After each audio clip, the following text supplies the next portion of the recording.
I wanted to actually share a little experience because I do a little bit of, well, it's not actually absolute coaching, but someone contacted me on LinkedIn and they were asking me all these questions about leadership. And this person, he's in charge of a small or medium-sized organization, and he was talking about how can he be fair to his team, because lots of people were complaining that there are managers who are fair, who are not. You have favoritism. You offer something to one person and not to another. So how can you be fair as a leader? That was really the question. And I don't know if I have the right answer, but I believe that fair and unfair are concepts that are in your own head. They are very much subjective. There's no clear definition of fair or unfair. And he kind of debated that. He said, no, obviously there's concepts of fairness and unfair. You have clear definitions of that. So I'm going to tell you a little story. When I was at school, I had a friend, or a classmate really, whose mother was also a teacher in the same school, but she wasn't just a subject teacher or something. She was kind of a deputy head pretty much.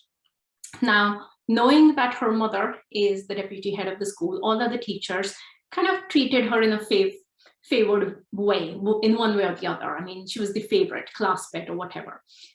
Even on the playground, she never had to queue up for the swing or anything, because people would just get out of her way knowing that she threw a tantrum, we're going to get in trouble with other teachers. So she was the class pet. If she didn't do her homework on time, nobody punished her. All the other teachers would excuse her. Oh, it's okay, we understand. And that's how things were for her. One day, her mother was transferred to another school because she was the deputy head. She was transferred as a head teacher to another school. And now this girl no longer had her mother in the same school.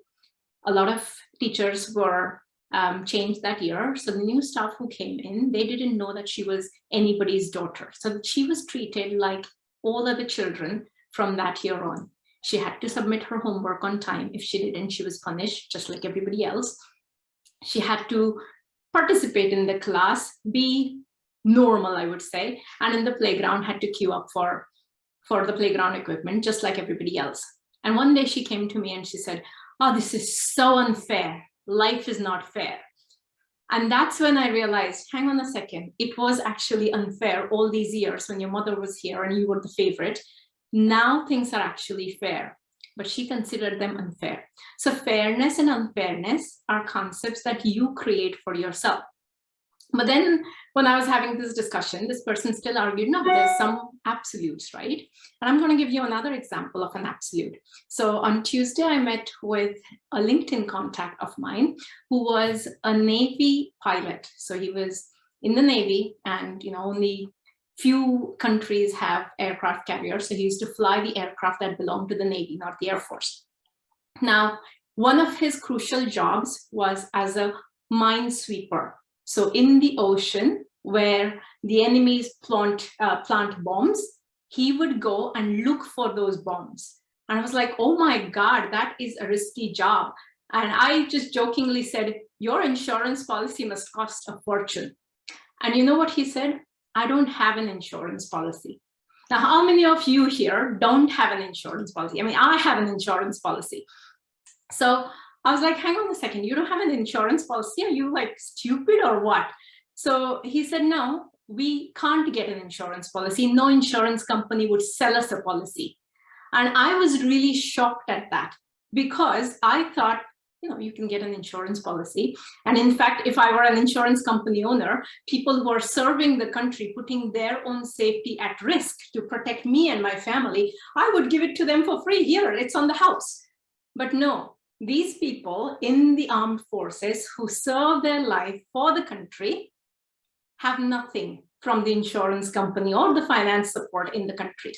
And I thought that truly is unfair. So there is no fair and unfair, because what should have been fair is unfair, and what should have been unfair in that little girl's situation was according to her fair. So coming back to the question of how can you be fair to your employees then?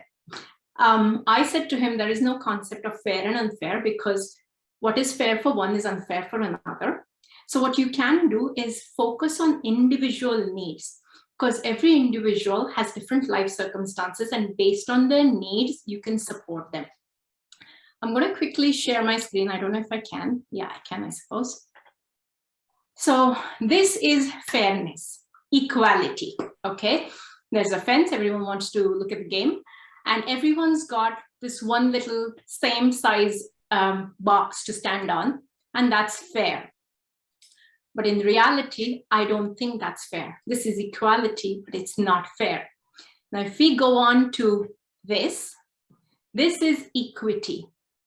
And you might say it's unfair because the guy in the blue t-shirt hasn't got a box, and the guy in the purple has got 2. So it's technically unfair, but this seems the right way to go. So don't bother with fair or unfair, because there are concepts that are very subjective. But what we can go with, what is the need in the moment? And that's what we can go with. So as a leader, make your decisions based on individual needs rather than some concept which is abstract and subjective called fair and unfair. So that's about it. Thank you.